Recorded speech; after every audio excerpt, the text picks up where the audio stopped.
Kita semua tentu marah, tapi juga kemarahan itu tidak boleh membabi buta. Tapi juga jangan kemudian jadi takut karena peristiwa ini. Kemarahan ini harus disalurkan secara terstruktur, secara rapi, sehingga dia menjadi daya tekan untuk bisa ada penyelidikan sampai tuntas. Kita percayakan kepada aparat kepolisian untuk bisa mencari pelakunya, menemukan pelakunya, lalu sampai kepada pemberi perintahnya. Bukan hanya pada eksekutor di lapangan, tapi perintahnya, dan ditegakkan keadilan yang seadil-adilnya. Semua orang yang terlibat harus diusut. Aktor intelektualnya harus disentuh, harus dijangkau dan diberikan pertanggungjawaban yang berat. Oleh karena itu, saya juga mendesak kepada Pak Presiden agar memberikan perhatian perkara ini dan memberikan dukungan kepada Polri untuk bisa mengusut dengan sungguh-sungguh agar semua pelakunya bisa diberikan hukuman yang seberat-beratnya.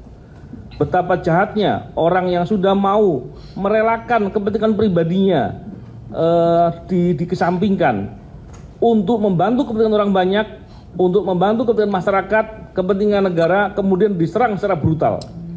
Dan ini bukan masalah yang sekedar kejahatan biasa, ini kejahatan yang sangat luar biasa. Kita tidak mau kemudian terjadi seperti kasus-kasus yang sebelumnya, di mana hanya pelaku lapangan saja, yang hanya 2 orang. Saya yakin pelakunya banyak. Oleh karena itu pengusutannya harus kita dorong, kita awasi sama-sama, dan kita desak agar diusut dengan sungguh-sungguh dan menyeluruh.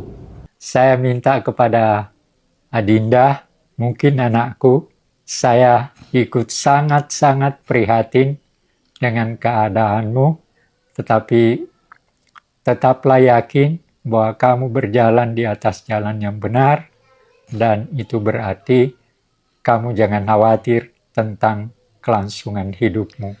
Yakinlah bahwa ini hanya sebuah cobaan dalam prosesmu untuk menjadi ikut bersama rekan-rekanmu masyarakat untuk membangun sebuah masyarakat yang lebih baik, yang lebih nyaman, menyebabkan kita semua hidup nyaman dalam sebuah masyarakat Indonesia yang merdeka, apalagi yang berdasarkan ideologi kita. Ini ancaman bukan cuma untuk Kontras, tapi untuk kita semua gitu ya.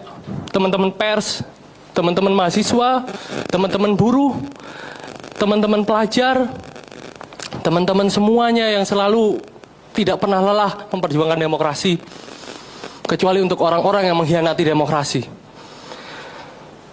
Jadi saya mau menyampaikan bahwa situasi ini sudah bukan alarm lagi. Teman-teman di sini semua berkumpul, ini bukan menyampaikan bahwa kita ada di alarm bahaya demokrasi. Inilah jurang demokrasi. Inilah titik nadir demokrasi. Saya cuma mau bilang satu gitu ya. Kontras selalu menempuh, Kontras selalu mengalami sejumlah teror. Yang tentu ini perlu diusut. Tentu pelakunya harus diusut. Kami meminta akuntabilitas penegakan hukum kepada negara. Kami meminta keseriusan negara untuk serius terhadap perlindungan hak asasi manusia.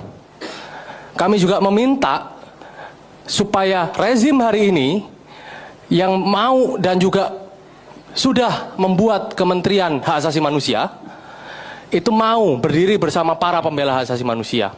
Luar biasa, di tengah sorotan publik terhadap kondisi demokrasi dan kebebasan sipil di Indonesia, sebuah peristiwa kekerasan kembali mengguncang ruang publik. Serangan penyiraman air keras terhadap seorang aktivis hak asasi manusia memicu gelombang keprihatinan dari berbagai kalangan.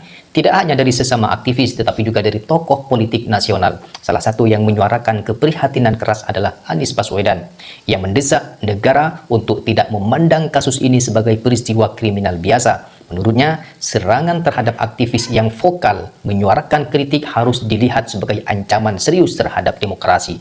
Kasus ini menimpa Andri Yunus, seorang aktivis dari Komisi untuk Orang Hilang dan Korban Tindak Kekerasan atau Kontras. Organisasi ini dikenal aktif mengadvokasi isu-isu hak asasi manusia, termasuk berbagai kasus pelanggaran HAM di Indonesia. Serangan terhadap Andri Yunus terjadi secara tiba-tiba. Pelaku yang belum diketahui identitasnya menyiramkan cairan yang diduga air keras ke arah korban. Serangan seperti ini sangat berbahaya karena dapat menyebabkan luka serius, kerusakan permanen pada kulit dan mata, bahkan mengancam keselamatan jiwa.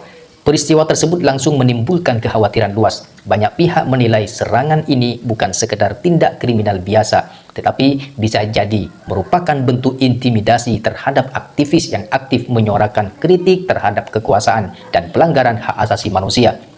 Menanggapi peristiwa itu, Anies Baswedan menyampaikan pernyataan yang cukup tegas. Ia meminta agar negara hadir secara nyata dan serius dalam menyelesaikan kasus tersebut. Menurut Anies Baswedan, negara tidak boleh membiarkan kekerasan terhadap aktivis atau warga yang menyampaikan kritik.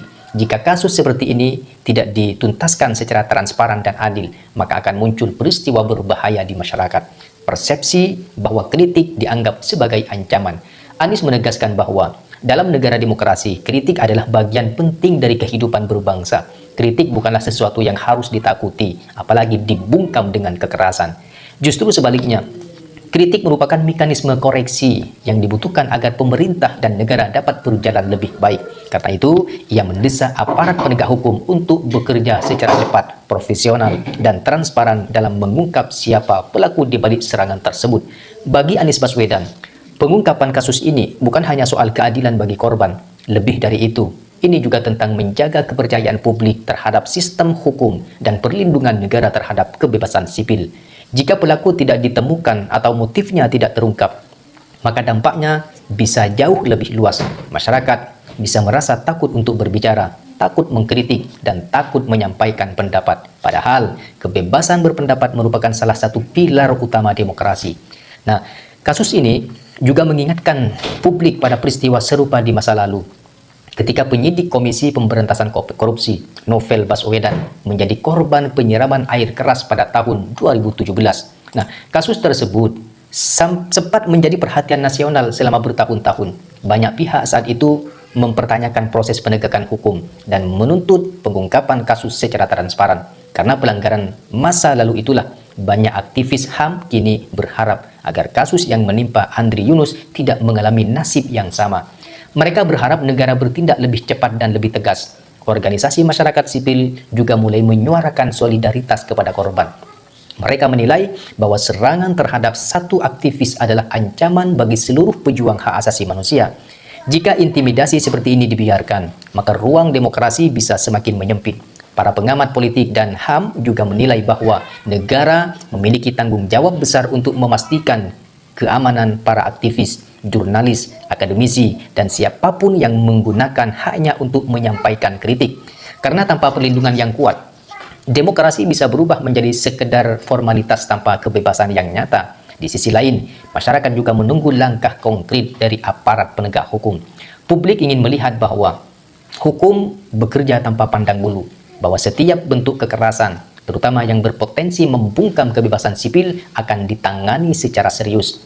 Desakan dari berbagai pihak, termasuk tokoh politik seperti Anies Baswedan, ini menunjukkan bahwa perhatian terhadap kasus ini sangat besar. Banyak orang berharap peristiwa ini menjadi momentum bagi negara untuk memperkuat perlindungan terhadap aktivis dan pembela hak asasi manusia. Karena pada akhirnya, kualitas demokrasi sebuah negara dapat dilihat dari bagaimana negara tersebut memperlakukan kritik. Apakah kritik dianggap sebagai musuh atau justru sebagai bagian dari proses perbaikan?